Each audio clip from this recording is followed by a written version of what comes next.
సంగారెడ్డి జిల్లా కొండపురంలో అంట ఇద్దరు చక్కదానాల పిల్లలు చంపిండు తండ్రి. ఆడు కూడా చచ్చిపోయాడు. ముచ్చట ఏంటంటే అసలు కథ ఏంటంటే పెళ్ళ మొగలు పంచాయతీ పెట్టుకున్నట్టులా. ఇప్పుడు పెళ్ళ మొగలకు పంచాయతీ లేని ఇల్లు ఉంటుందా చెప్పురేనన్నా? ఏ ఇంట్లోనైనా పెళ్ళాని మొగానికి అప్పుడు ఇప్పుడు పెళ్ళ మొగలకు పంచాయతీ అవుతుంది. ఇది వాస్తవం. జర పెళ్ళం దూరం ఉంటుందట. దూరం ఉన్న పాపానికి ఎట్టనే చేయాలి, నేను చావాలి, నా పిల్లలు చంపాలి అనుకోండు. కొడుకు 13 ఏళ్ళు ఉండు, బిడ్డ ఏమో 5 ఏళ్ళు ఉన్నది. బొమ్మలాగా ముద్దుగురు పిల్లలు. ఇద్దరు గొంతు నిలివినట. గొంతు నిలివి చంపి ఆడుగురు వేసుకొని చచ్చిందట. అవునారవో పిరా, ఏమన్నా సిగ్గి శరం లజ్జ ఏమనిపించకుండా సరే ఈ సొంటోళ్ళకు. మీకు ఎలాంటి ప్రాబ్లాలు ఉన్నా, ఎంత పెద్ద సమస్యలు ఉన్నా సావు అయితే పరిష్కారం కాదు కదా. ఒకవేళ సావే పరిష్కారం అనేది మీకు తెలిస్తే మీరు చేస్తామా? మీరు చేస్తే వచ్చింది దేశానికి వచ్చిన నష్టం వచ్చింది, భూమికి ఏమన్నా బరువు తగ్గుతారు మీరు ఏమైనా చేస్తే. ఆ బుడ్డ పిల్లలకు ఉత్త పుణ్యానికి బుడ్డ పిల్లలు చంపే మీకు ఏమంటారు అక్క ఒడిచ్చిండు, ఇక కన్నాను చంపుతారా? అట్ట చంపాలంటే మరి నీ అయ్యమ్మ కూడా ఎన్నో ఇబ్బందులు పడవచ్చు. మరి నీ అయ్యమ్మ కూడా నేను చంపాలి కదా.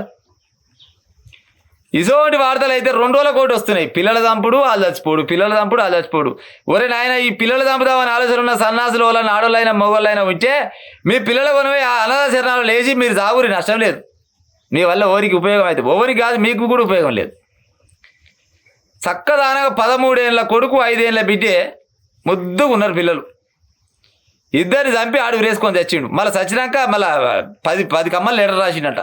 నా పిల్లలతో నాకు పంచాయతీలు ఉన్నాయి, మరి పిల్లలతో పంచాయతీలు వస్తాను ఒక కమ్మతో రాసి పెడతారు. 10 కమ్మలు ఏమి రాసి పాడేయండు. సమస్య లేని ఇల్లు ఏది ఉండదు ప్రజలారా. ఎంత అసవంటోనికైనా కోటీశ్వరునికైనా సమస్య ఉంటుంది, అడగదింటోనికైనా సమస్య ఉంటుంది. కానీ ఆ సమస్య పాడే సస్తేనే దానికి సమస్య తీరుతుంది అనుకుంటే అది తప్పదు. ఒకవేళ సాగుబుద్ధి అయితే ఒక సాగుని పిల్లమోలు మీద తెచ్చిన నష్టం లేదు ఓనికి. కానీ ముక్కు పచ్చలాలని పొలాలు చంపితే ఏమొచ్చి పాడవుతుంది. మొన్ననేమో ఒకరు వచ్చి ఏం చేసిండు, బగిట 2 పిల్లలు వేసి చంపాడు. ఒక దేశం ఏం చేసింది, మిడగాని చూసుకొని ఉంచుకుని చూసి 3 పిల్లలు చంపింది.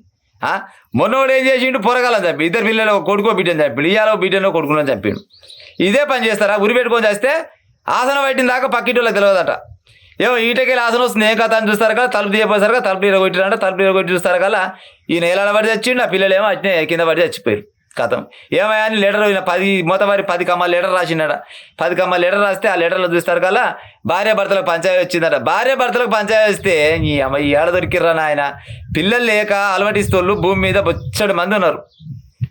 దేవుళ్ళ కాడికి పోతురు, బావల కాడికి పోతురు, డాక్టర్ల కాడికి పోతురు, లక్షల రూపాయలు ఖర్చు పెట్టుకొని అయినా కూడా పిల్లలు పుట్టక ఎంతోమంది పాపం గొడ్రాలుగా నిలిచిపోతుంటారు. మీకు సకదాన పిల్లలు పుడితే పిల్లలు చంపుకుంటే ఏం సకదాన ఇప్పుడు వస్తారా? ఇక నీ భార్య అలా అక్కడ, నీ పిల్లలు నువ్వు చచ్చిపోతుంది. నీ భార్యకు రేపో మాపో సరే 6 నెలలు 7 ఏళ్ళు ఎడుస్తుంది. ఆ తర్వాత ఇంకొని పెళ్లి చేసుకొని పత్తలు ఎక్కడ వెక్కుతుంది. అయిపోయానా? ఇక నీ ప్రాబ్లం సాల్వ్ అయినట్టేనారా పిల్ల? జర దయచేసి ఇక పని చేయకూరి. ఎవరైనా సత్యబుద్ధి ఉంటే అసలు సావద్దు. వాస్తవానికి ఆత్మహత్య మహాపాపం.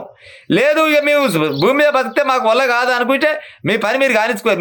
మేము చెప్పాలా మీరు చావాలని. కానీ ఇప్పుడు సద్దమైన బుద్ధి నుండి కూడా ఏం చేయలేడు. కానీ పిల్లల దంపకృత పుణ్యానికి, ఎందుకంటే వాళ్ళు అనుభవించే జీవితం చాలా ఉన్నది. ఇంకా ఈ దునియాలో ఇంకా ఎంత గొప్ప చదువుకోవాలి. మంచి డాక్టర్లు అవుతారో, యాక్టర్లు అవుతారో, కలెక్టర్లు అవుతారో, లేకపోతే ఏదో రకంగా వాళ్ళ వల్ల దేశానికి ఏమైనా ఉపయోగం ఉంటుందేమో. ఉత్త పుణ్యానికి కాలం చంపి మీరు ఏం సాధిస్తారు చెప్పురామా?